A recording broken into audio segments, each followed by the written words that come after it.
The first major debate heading to the June 7 elections has come in the wake of the first major clash between the Turkish military and outlawed Kurdistan Workers Party, PKK, militants in over 2 years.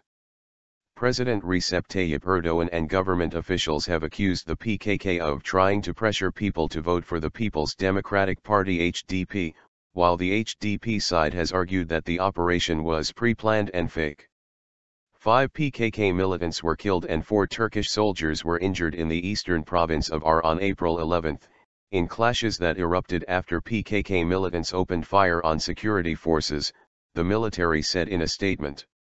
The PKK yesterday denied that its militants attacked first, also arguing that 1 civilian and 1 PKK militant were killed in the clashes.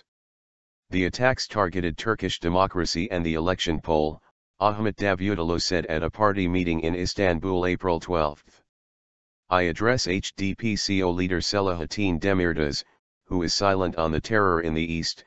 If you are a part of this trap, you and those behind you should know that the AK party will demolish all those traps, the Prime Minister said. HDP CO chair Selahattin Demirtas, meanwhile, accused the General Staff of working for the AKP. There wasn't a clash in Ağrı yesterday, there was a pre-planned, fake operation, Demirtas said yesterday in his party's first election rally in Istanbul's Kadki district. There were no ambulances, they carried the soldiers in bed sheets. There is footage of this incident. On April 11, he accused the military of provocation. It would be good if the General Staff stopped working for the AKP. The army is the country's army, not one party's. The General Staff is not a party running in the elections. It would be better if it did not make such speculative, election-related remarks, Demirtas added. The HDP CO chair vowed that his party will not be provoked. Erdoğan blames HDP for clashes. The soldiers sent to conduct operations on the PKK are our children, our brothers. Their lives are our lives. The PKK members you try to kill are the children of these people. We will not let them kill each other. We will not allow any more bloodshed in this country, he said. President Erdoğan, in a speech on April 11 in the northwestern province of Sakarya, blamed the HDP for the clashes, without giving the party's name. Today, a separatist terror organization, which aims to dynamite the peace in our country and sabotage the solution process, attacked our security forces who serve to ensure the security of our nation. I strongly condemn this attack, Erdoğan said. The known political party is in efforts to gain votes with the actions of the separatist terror organization.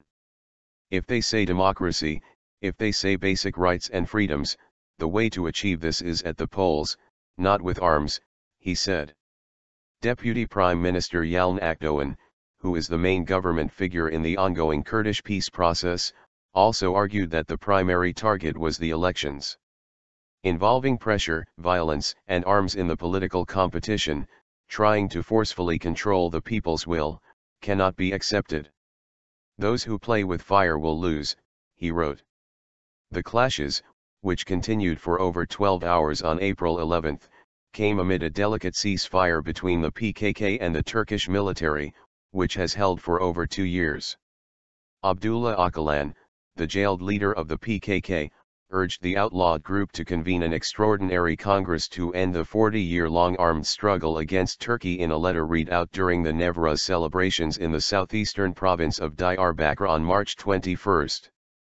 In his letter, Öcalan also stressed the need for a democratic solution to Turkey's Kurdish problem, arguing that the meaningless and merciless identity wars were the result of the neoliberal crisis caused by the imperialist capitalism and its local collaborators. He issued his first call on the PKK to declare a ceasefire during Nevruz in 2013, which was followed by a peace process involving negotiations between the government, the HDP, and Öcalan.